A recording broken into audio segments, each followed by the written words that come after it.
On this example, we're looking for the points where the tangent lines are horizontal or vertical.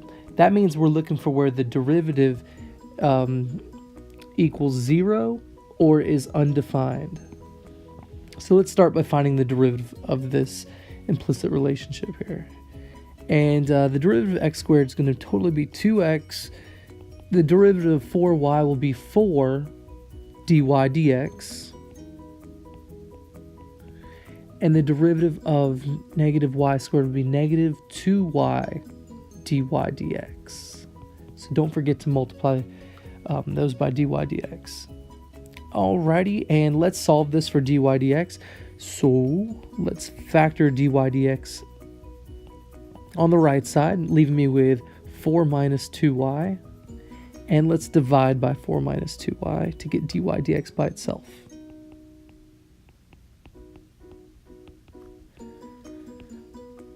Cool, so now I have my derivative, and I want to see where it gives us a horizontal tangent line, so I want to see where the derivative equals 0. So a horizontal tangent line where the derivative equals 0, that means the numerator is going to equal 0. So I'll take just the numerator, and I'll just make that piece equal to 0. And that piece will equal 0, obviously, when x is equal to 0. And it does say all the points. So I'm going to go back to my original equation and see what possible y values I'll have when x is equal to 0. So let's go back to this original equation and plug a 0 in for x and see if there's more than one possible y value.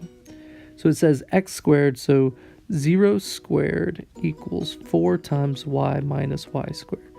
So 0 equals 4y minus y squared. Well, I'm going to factor out a y from the right side there. It's going to leave me with 4 minus y. And you can see there could be multiple values of y that would give us a value, a 0.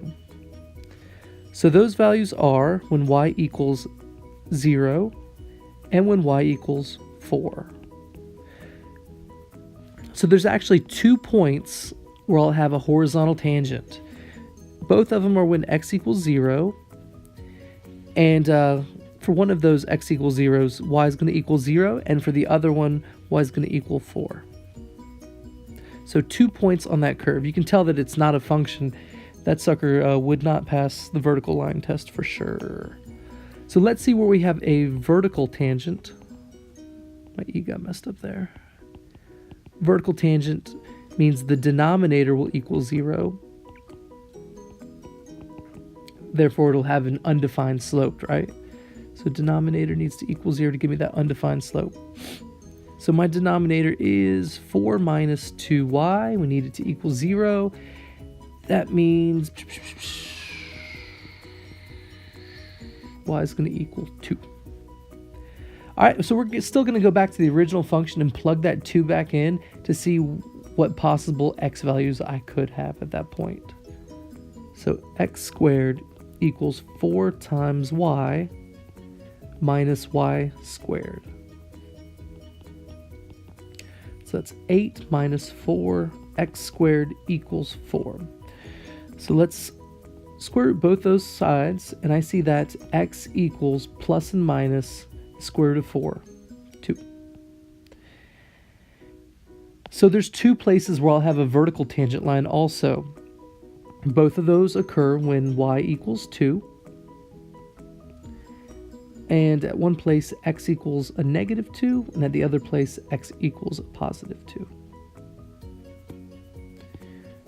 So I have all the places, the 2 points where I'll have a horizontal tangent, and the 2 points where I'll have a vertical tangent.